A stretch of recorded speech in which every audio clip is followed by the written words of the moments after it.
बिस्मिल्लाहिर्रहमानिर्रहीम अस्सलाम वालेकुम डियर फॉलोअर्स इनसाइड से इरफान जमशेद मुखातिब हूँ। हमारा जो आज का टॉपिक है वो है गॉसेस लॉ एप्लीकेशंस और हम गॉसेस लॉ की एप्लीकेशंस को इस दफ़ा कोएक्सियल केबल पे अप्लाई करने जा रहे हैं।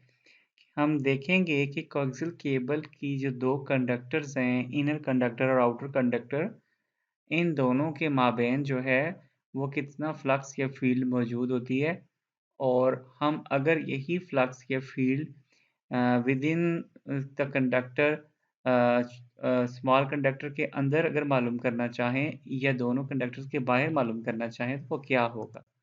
इसके लिए गॉसेस लॉ की वो शराइत हम सबसे पहले फिर हमने लाएँगे और गॉसेस लॉ जो है वो कह रहा है कि किसी भी क्लोज़ सरफेस से निकलने वाला जो फ्लक्स है वो टोटल फ्लक्स जो है वो उस सरफेस के अंदर मौजूद टोटल चार्ज के इक्वल है।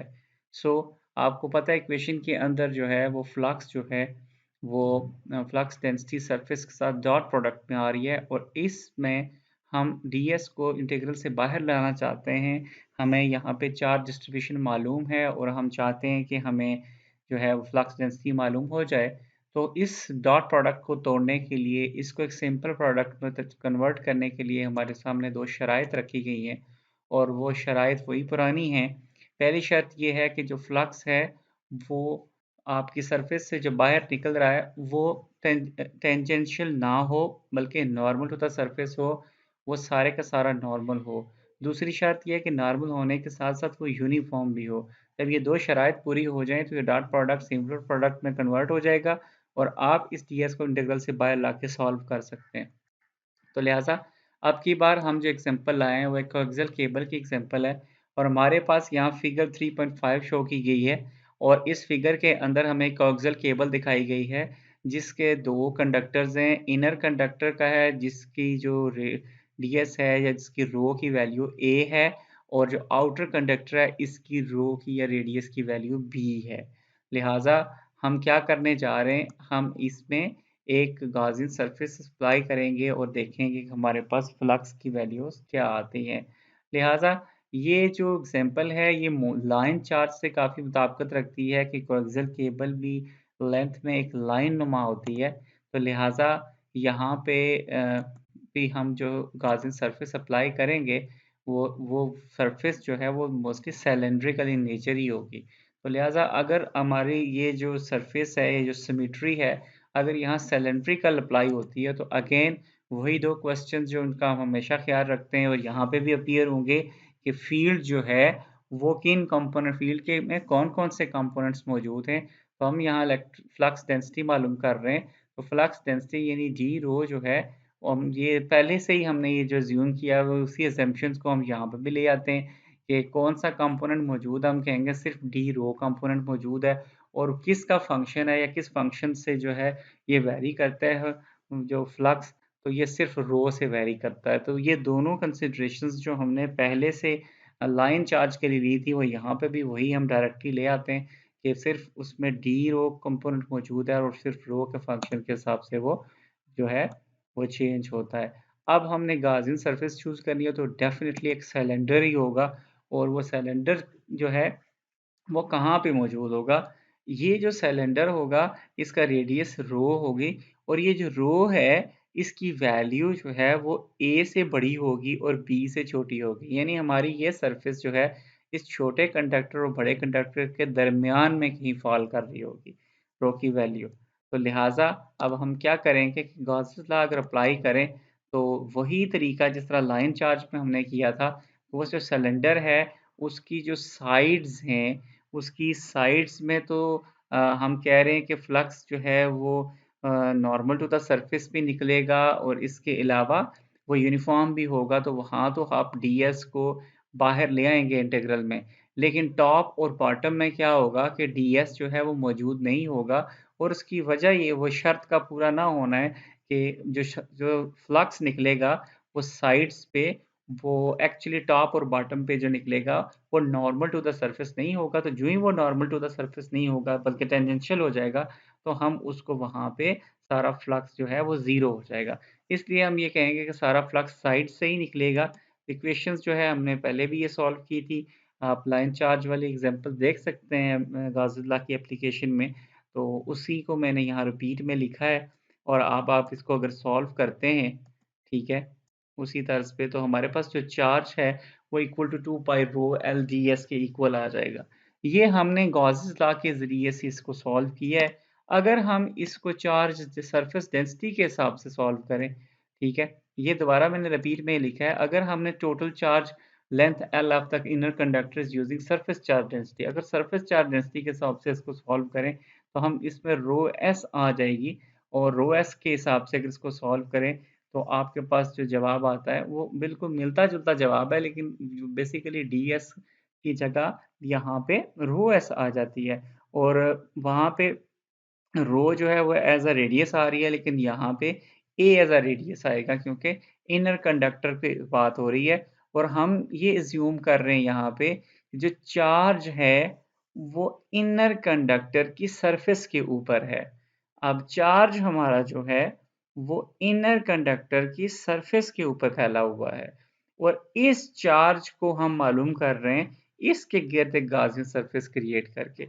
और अब ये जो चार्ज है, खाली इस चार्ज को सिंपली चार्ज डेंसिटी के फार्मूले से सॉल्व करें तो आपके पास ये रिलेशन आ जाता है और गॉसेस लॉ गॉसेस सरफेस के ज़रिए करें तो ये रिलेशन बनता है। तो यहाँ से हम एक डीएस का रिलेशन जो है वो डेवलप कर सकते हैं कि हमारे पास क्यू के बेसिकली 2 रिलेशंस आ गए और इन दोनों में अगर हम कंपेयर करें तो हमारे पास डीएस की जो वैल्यू है वो ए रो एस ओवर रो आ जाएगी।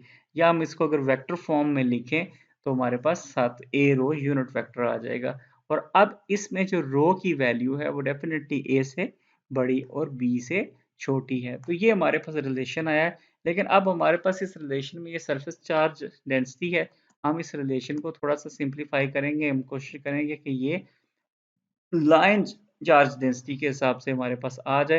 तो उसमें ख़ास बात ये है कि कोएक्सियल केबल में आपको वैसे भी पता है कि चीज़ें पर यूनिट लेंथ्स आती हैं, उसके लॉसेस भी पर यूनिट लेंथ होते हैं और इसी तरह से हम यहाँ पे पर यूनिट लेंथ के एक्सप्रेशन की तरफ जाएँगे और क्योंकि इनर कंडक्टर जो है उसकी हमें पता है कि 2 pi a rho s coulombs per minute length है, पर ऑन अ मीटर लेंथ है। 1 मीटर में इतने कूलम्ब्स है। ये चार्ज हम अभी पहले ही जो है इक्वेशन में 2 पाई ए रो एस हम ये पहले ही डिफाइन कर चुके हैं 2 पाई ए रो एस।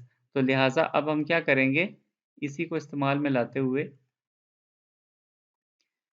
हम यहाँ पे रो एल का रिलेशन निकालेंगे 2 पाई ए रो एस। तो ये ए बेसिकली आप 2 पाई आर समझ लें आप इसको, ये रेडियस को शो कर रहा है ए। तो इनर कंडक्टर का रेडियस आर जो है वो ए के इक्वल है या रो ए के इक्वल है। लिहाजा ये हमने बेसिकली सरफेस चार्ज डेंसिटी को हमने लाइन चार्ज डेंसिटी में कन्वर्ट किया है। तो लिहाजा अगर ये वाले फार्मूला हम पुट कर दें इस ये वैल्यू जो है हमारे पास जो रो एस की है, ये वैल्यू अगर हम पहले फार्मूले में पुट करते हैं, देखिए ये वैल्यू है, अगर आप इसमें पुट कर देते हैं रो एस की वैल्यू इसमें, हमारे पास रिलेशन क्या आ जाएगा और ये वही रिलेशन है जो इससे पहले हम लाइन चार्ज के हवाले से डेवलप कर चुके थे। अब यहाँ पे एक मज़ीद दिलचस्प सूरत-ए-हाल है जो पैदा हो रही है, वो ये पैदा हो रही है कि पहली जो इनर कंडक्टर की सरफेस के ऊपर चार्ज है, ये चार्ज इलेक्ट्रिक फ्लक्स की शक्ल में ट्रैवल करके बाहर वाले सिलेंडर के ऊपर जाएगा। बाहर वाले कंडक्टर की सरफेस पे जाएगा और कहाँ जाएगा?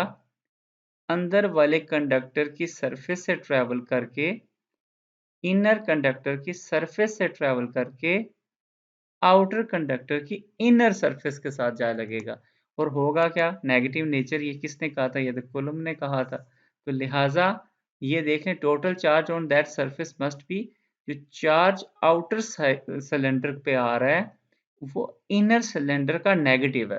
जो इनर सिलेंडर का जो भी चार्ज है उसका नेगेटिव जो है वो उसकी इनर साइड पे आएगा और इसके यानी बाहर वाले कंडक्टर के यानी आउटर सिलेंडर के इनर साइड पे और आउटर सिलेंडर के आउटर साइड पे यानी ओवरऑल उसके ऊपर कौन-सा पहुँचेगा? वो डेफ़िनेटली उसमें फिर उसका रेडियस ए की बजाय बी पुट कर देंगे, तो वही रिलेशन होगा पॉज़िटिव में, सिर्फ़ ए की जगह बी ले लेगा। तो लिहाज़ा राइट साइड हमने वही रखी है, हमने लेफ्ट साइड में तब्दीली कर दी है। अब हम राइट साइड और लेफ्ट साइड को जो है वो रीअरेंज करके हम यहाँ से एक रिलेशन डेवलप कर सकते हैं। अब आप देख सकते हैं कि हमारे पास रिलेशन आ गया कि जो आउटर कंडक्टर पे जो आपका चार्ज होगा, चार्ज डेंसिटी है, उसका इनर कंडक्टर की चार्ज डेंसिटी से क्या रिलेशन है।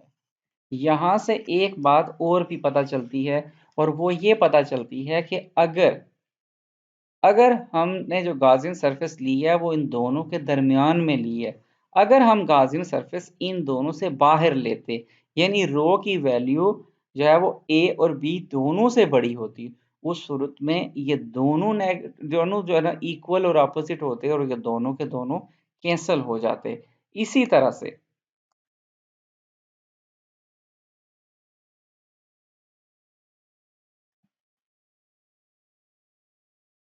यही बात यहाँ बयान की गई है कि टोटल चार्ज उस सूरत में जो है वो जीरो हो जाता। तो लिहाजा यहाँ चार्ज सारा जीरो हो जाता, हम कहते हैं फ्लक्स बिल्कुल जीरो हो जाता। कब? जब रो की वैल्यू बी से बड़ी हो जाए, यानी कि ये दो जो आपके पास कंडक्टर्स हैं, इनर कंडक्टर पे जो चार्ज है, आउटर कंडक्टर पे चार्ज, यानी इनर कंडक्टर पे जो पॉजिटिव चार्ज है उसका इक्वल ही नेगेटिव चार्ज आउटर कंडक्टर पे है। तो लिहाजा अगर इन दोनों के बाहर जाके हम अगर कोई जो है गाजियन सरफेस ड्रा करते हैं, तो लिहाजा उस गाजियन सरफेस से बाहर चार्ज ट्रेवल नहीं करेगा। उसकी वजह यह है कि अंदर ही अंदर जितना पॉजिटिव चार्ज था इनर कंडक्टर पे, उतना ही नेगेटिव चार्ज आउटर कंडक्टर पे मौजूद है, और ये दोनों एक दूसरे के इफेक्ट को कैंसिल कर देंगे। लिहाजा हमारी गाजियन सरफेस से कोई फ्लक्स बाहर नहीं निकलेगा। ये ऐसे ही है कि आपके पास एक कोई भी स्फीयर है, वो गॉसियन सरफेस है, उसके अंदर आप एक पॉजिटिव चार्ज और एक नेगेटिव चार्ज इक्वली अंदर डाल दें, लिहाजा वो सारे चार्ज अंदर ही एक दूसरे को कैंसिल कर देंगे। लिहाजा बाहर सरफेस के बाहर कोई चार्ज नहीं निकलेगा। सरफेस के बाहर चार्ज तभी निकलता है जब नेट चार्ज की कोई वैल्यू हो। जब नेट चार्ज जीरो होगा तो बाहर कोई चार्ज नहीं निकलेगा। लिहाजा इसका दूसरा एक पहलू ये भी है कि अगर आपकी जो रो की वैल्यू है वो अगर लेस देन ए हो जाए, उस सूरत में भी सूरत हाल सेम हो जाएगी, उस सूरत में भी आपका फ्लक्स या आपका चार्ज जीरो हो जाएगा। तो हम यहाँ से ये अज्यूम करते हैं कि अगर फर्ज करें आपका कोएक्सियल केबल है, तो कोएक्सियल केबल में आप कह सकते हैं कि एक्चुअली या मैथमेटिकली जो आउटर कंडक्टर है या दोनों कंडक्टर है, इनके बाहर या इनर कंडक्टर के अंदर या आउटर कंडक्टर के बाहर कोई चार्ज मौजूद नहीं होता। जो कुछ भी मौजूद होता है वो इनर और आउटर कंडक्टर के माबेन, इन दोनों के दरमियान में पाया जाता है। और हम जब कहते हैं कि इनर कंडक्टर के अंदर नहीं होता है, जिससे मुराद ये है वो इनर कंडक्टर की सरफेस पे होता है, उसके सेंटर में नहीं होता। अगर होता भी है तो थोड़ा लीकेज की वजह से थोड़ा सा अंदर हो सकता है या थोड़ा सा आउटर कंडक्टर के बाहर हो सकता है, लेकिन एक्चुअली वो ऐसा नहीं, वो मौजूद नहीं होता। इसी मिसाल को हम कैपेसिटर के लिए भी ले सकते हैं। एक कैपेसिटर में भी दो इक्वल चार्जेस और ऑपोजिट चार्जेस मौजूद होते हैं दो प्लेट्स पे। तो लिहाजा दोनों प्लेट्स के दरमियान में तो फ्लक्स मौजूद होगा, लेकिन दोनों प्लेट्स के बाहर जो है फ्लक्स मौजूद नहीं होगा। तो लिहाजा यहाँ से एक तो हमें ये कंसेप्ट हमारे सामने आया कि कोएक्सियल केबल हो या कोई भी ऐसी कंडीशन हो जहाँ पे दो कंडक्टर्स हों और दोनों के पे इक्वल एंड ऑपोजिट चार्ज हो, चार्ज हमेशा फ्लक्स लाइंस या इलेक्ट्रिक फील्ड हमेशा उन दोनों के दरमियान में पाई जाएगी, उन दोनों से बाहर बिल्कुल भी नहीं पाई जाएगी। एक तो यहाँ से हमें ये सबक मिला है, ये इस बात की समझ आई है। दूसरा यहाँ पे हमारे लिए एक फ़िक्र की बात भी है, और फ़िक्र की बात ये है कि गॉसेस लॉ जो है वो उन जगहों पे इनवैलिड हो जाता है जहाँ पे इक्वल चार्जेस इसके और इक्वल एंड ऑपोजिट चार्जेस किसी जगह मौजूद हों। यानी कि अगर आपके पास दो इक्वल एंड ऑपोजिट चार्जेस हैं और आप उन दोनों के गिर्द जो हैं आप गॉसियन सरफेस बना देते हैं, या आप एक पूरे कैपेसिटर को उठा के गॉसियन सरफेस के अंदर रख देते हैं, तो लिहाजा आपकी गॉसियन सरफेस ये कहेगी कि इसके अंदर सिरे से कोई चार्ज मौजूद ही नहीं है, जबकि हमें पता है कि उसके अंदर दो चार्जेस मौजूद हैं जो इक्वल एंड ऑपोजिट हैं। लेकिन गॉसियन सरफेस कहेगी कि कोई चार्ज नहीं है, क्योंकि गॉसियन सरफेस को सिर्फ इस बात से वास्ता है तो उस सरफेस से कितना फ्लक्स बाहर निकलता है, और वो क्या नॉर्मल भी है और क्या वो यूनिफॉर्म भी है। तो अगर चार्ज नेट इफेक्ट बाहर चार्ज निकलता है, फ्लक्स ज़ाहिर चार्ज नेट चार्ज है तो नेट फ्लक्स भी निकलेगा। जितना चार्ज उतना नेट चार्ज, नेट फ्लक्स बाहर निकलेगा और जितना निकलेगा उस हिसाब से हम इसको देखेंगे। आई होप कि आपको इस बात की समझ आई होगी, ये कंसेप्ट आपका क्लियर हुआ होगा। मज़ीद वीडियोज़ के लिए आप जो है पेज सब्सक्राइब कीजिए। देखने का बहुत